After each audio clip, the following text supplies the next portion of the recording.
আমরা ঠাকুরকে যে করব, করে কি করে পাবো, এটা সম্পূর্ণ ব্যক্তিগত ব্যাপার।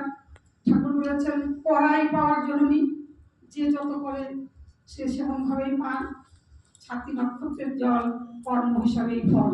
আমরা যেমন করে কর্ম করবো আমার পাওয়ার কিন্তু তত হয়েই থাকবে।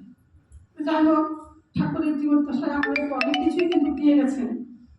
একবার এক ভক্ত ঠাকুরকে প্রশ্ন করেছিলেন ঠাকুরকে থাকাকালীন, যে ঠাকুর আপনি তো এখন আছেন জীবন্ত। ঠাকুর যখন ছিলেন ঠাকুরের কাছে কিন্তু অনেকেই অনেক প্রশ্ন করছে যে আপনি যখন থাকবেন না, আপনার অবর্তমানে আমরা আপনাকে কেমন করে চিনব। ঠাকুর যখন বললেন আমাকে চিনবে এই গানের মাধ্যমে, আমাকে চিনবে সেই আমার গল্পের মাধ্যমে, আমাকে চিনবে আমার এই যেগুলো আমি ছড়া দিয়ে গেলাম তার মাধ্যমে, তার থেকেই আপনাদের সঙ্গে আমি কথা কইব। ঠাকুরের বলা কিন্তু এইগুলো দিয়েই আপনার সঙ্গে আমরা কথা কইব। এখন আমরা সরাসরি যখন আমার সঙ্গে কথা বলছেন, আমি যখন থাকবো না এইভাবে সরাসরি কথা হবে এই মাধ্যমে। আমরা ঠাকুরের যে গুণানুকীর্তনগুলি করি, তাকে যে জানি, তাকে যে একটু একটু চিনি, তাকে তিনি তো অনন্ত অসীম, তাকে জানা, তাকে বোঝা ভীষণ ব্যাপার। তাই আমরা যেটুকু জানি গানের মাধ্যমে, গানের মাধ্যমে তার যে স্বরূপ এগুলো কিন্তু আমরা পাই। তো ঠাকুর বাঁচা বাড়ার আমাদের অনেক পথ দিলেন। ধর্ম, ধর্ম কি?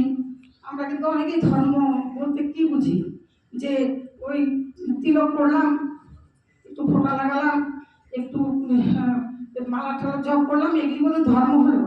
কিন্তু তা নয় তো। ঠাকুর বলছেন বাঁচা এবং বাড়াটাই হচ্ছে ধর্ম। বিং অ্যান্ড বিকামিং, বেঁচে থাকো এবং বৃদ্ধিপ্রাপ্ত হও, সেটাই হচ্ছে ধর্ম। জীবন দশায় ঠাকুর কিন্তু আমাদেরকে এই জীবের কল্যাণ সাধনের জন্য অনেক কিছু দিয়ে গেছেন, আর এগুলো প্রেরিত পুরুষরা দিয়ে যান। যেমন বৈষ্ণব শাস্ত্রে আছে, মানে বৈষ্ণব শাস্ত্রে আছে যে কৃষ্ণেরও নরলীলা সর্বোত্তম নরলীলা, কৃষ্ণ যেগুলো লীলা সেটাও সর্বোত্তম। আবার কোরআনে আছে যে প্রেরিতকে বাদ দিয়ে মানে পুরুষোত্তমের যে আরাধনা পূজা সেটা হয় না। আবার বুদ্ধদেবেও যে স্মরণ দিয়ে গেলেন, যেমন বুদ্ধং শরণং গচ্ছামি, ধর্মং শরণং গচ্ছামি, সঙ্গং শরণং গচ্ছামি। একই কথা বলেন কিন্তু প্রেরিত পুরুষ যারা, তারা কিন্তু একই কথা বলেছেন, আর আমাদের বাঁচা মারার কথা। এগুলো যদি আমরা মানে মেনে চলি, আমাদের বাঁচা মারা কিন্তু সহজই হবে। ওই ঠাকুরের যেমন বলছেন সদ্গুরু শরণাপন্ন হও, সৎনাম মনন করো, সৎসঙ্গের আশ্রয় গ্রহণ করো। আমি নিশ্চয় করে বলছি তোমার উন্নয়নের জন্য ভাবতে হবে। আমি ভাবার কি? ঠাকুর ভাববেন আমার কথা। ভাবছে বসে চলবে কিসে? তুমি ভাবার দিয়ে, ভাবার যিনি ভাবছেন তুমি ভালো থাকি। আমরা যদি তাকে ভাবি, আমার পড়াটা যে একদমই কাছে, তবে করতে হবে। ওই যে পড়াই পাওয়ার জন্য তিনি যা বলে দিলেন সেগুলো করতে হবে, বিনা আপত্তিতে, বিনা অজরে, পরমানন্দ। যখন যা বলেন সেটা করতে হবে। এখন যেমন ডিপি আচার্য বলছেন, গোবিন্দা বলছেন, এগুলো আমাকে করতে হবে।